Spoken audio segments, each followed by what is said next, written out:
All right, first one's from Carl in Florida. Can you rank the top 5 coaches in the SEC right now heading into the 2023 season?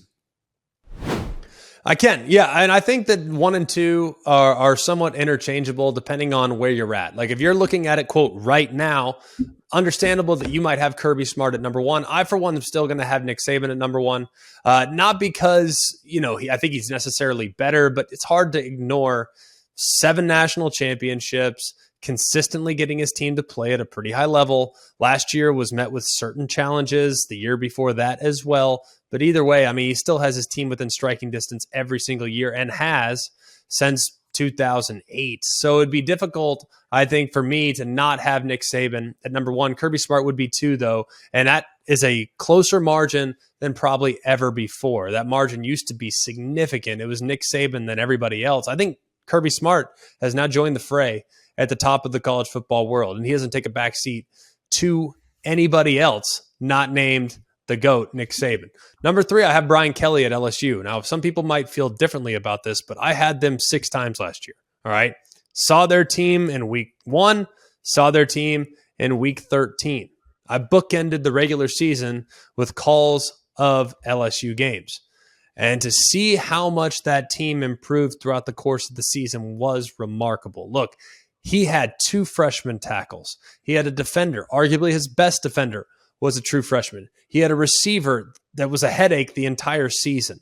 He had so many different challenges that he had to overcome this year, and yet the team continued to improve. Now, they looked terrible against Tennessee. They looked terrible against Texas A&M, but it's year 1. I mean, you look at most first-year coaches, he performed adequately in what was a gauntlet of a league and a gauntlet of a division, including getting the elephant, addressing the elephant in the room and getting the monkey off his back by beating Alabama for the first time as a head coach. So I would have Brian Kelly in there at number 3. At number 4, I have Lane Kiffin. Now, some people might feel differently about this. You'll look at how his team finished the year.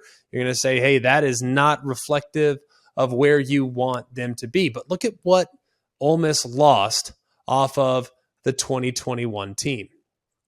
The fact that they were even ranked where they were at any point last year is a testament to what Lane Kiffin was able to replenish. They lost so much productivity, both offensively and defensively, off the Sugar Bowl team in 2021.